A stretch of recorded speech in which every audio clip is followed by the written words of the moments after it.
Okay, the story I'm doing for you today is The Three Little Pigs, and the version I'm telling to you is the Joseph Jacobs version from English Fairy Tales. And he actually was not the first one to write this story. It was originally credited to James Orchard Halliwell Phillips from the Nursery Rhymes of England.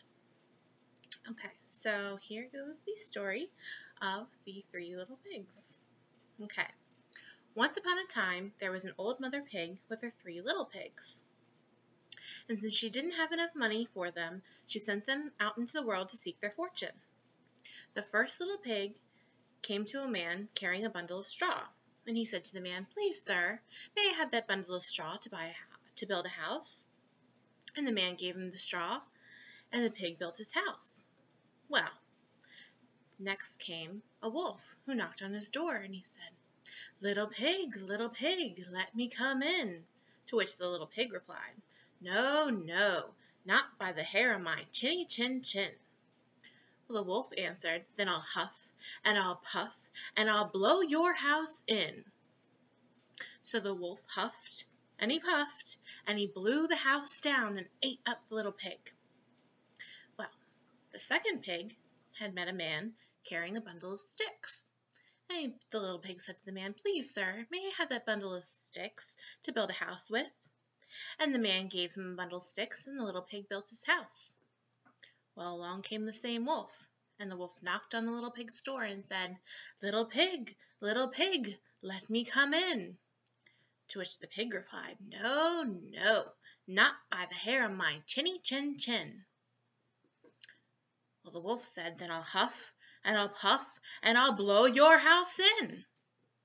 So the wolf, he huffed, and he puffed, and he huffed, and he puffed, and he blew the house down and ate up the second pig. Well, the third pig had come across a man carrying a bundle of bricks. And the pig said to the man, "Please, sir, may I have that bundle of bricks to build my house with?" And the man gave him a bundle of bricks, and the pig built his house. Well, along came the same wolf as the other 2 pigs.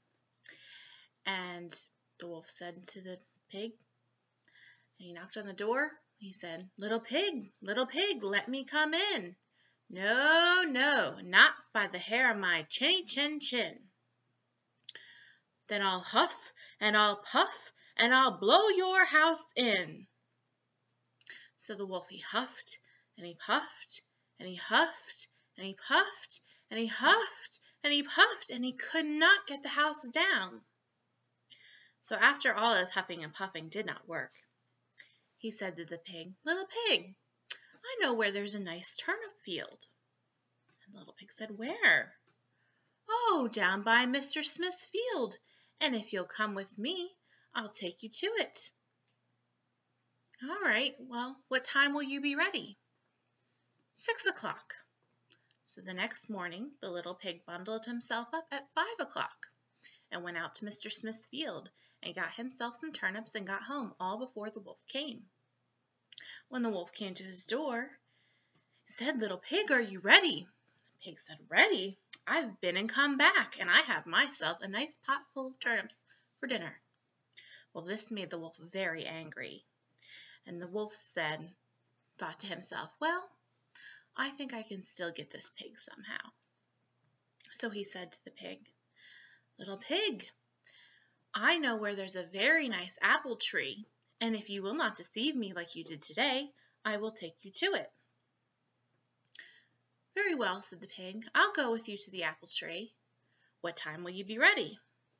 5 o'clock, said the wolf. So the next morning at 4 o'clock, the little pig bundled himself out and hoped to get to the tree before the wolf had come for him. Well, this time there was much further to go. He had to climb a tree, so it took him much longer. And just as he was climbing down the tree, he saw the wolf coming, and this frightened him very much. And the wolf came to the pig and he said, "Little pig, what are you doing here? Are the apples nice?" Little pig said, "Oh, very! I'll throw you one down." So he threw an apple so far that when the wolf went to go get it, he climbed down the tree and ran back to his house. Well, this made the wolf very angry indeed. But he came to the pig's house the next day. He said to the pig, "Little pig, I know where there's a fair today at Shanklin. Will you go with me?" And the pig said, "Yes, I'll go with you. What time will you be ready?" "At 3 o'clock," said the wolf. So, as usual, the pig headed out early, went to the fair, and he had bought himself a butter churn while he was at the fair. And as he was heading home from the fair up on the hill, he saw the wolf coming, and he didn't know what to do, so he climbed into the butter churn to hide. Well, while he was in there hiding, the butter churn turned and rolled over and rolled down the hill all the way to his house. Well, he passed the wolf on the way, and he'd frightened the wolf very much. So instead of the wolf going to the fair, he turned around and headed back to the little pig's house and explained to him how frightened he had been by this thing rolling towards him. And the little pig laughed. He said, "That was me that frightened you. I was the one in the butter churn rolling towards you." Well, this made the wolf extremely angry, and he declared that he would have the pig for dinner and he would eat him up.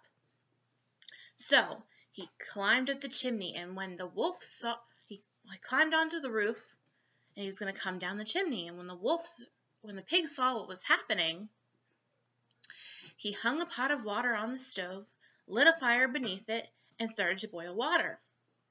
He saw the wolf coming down. He pulled off the lid on the pot.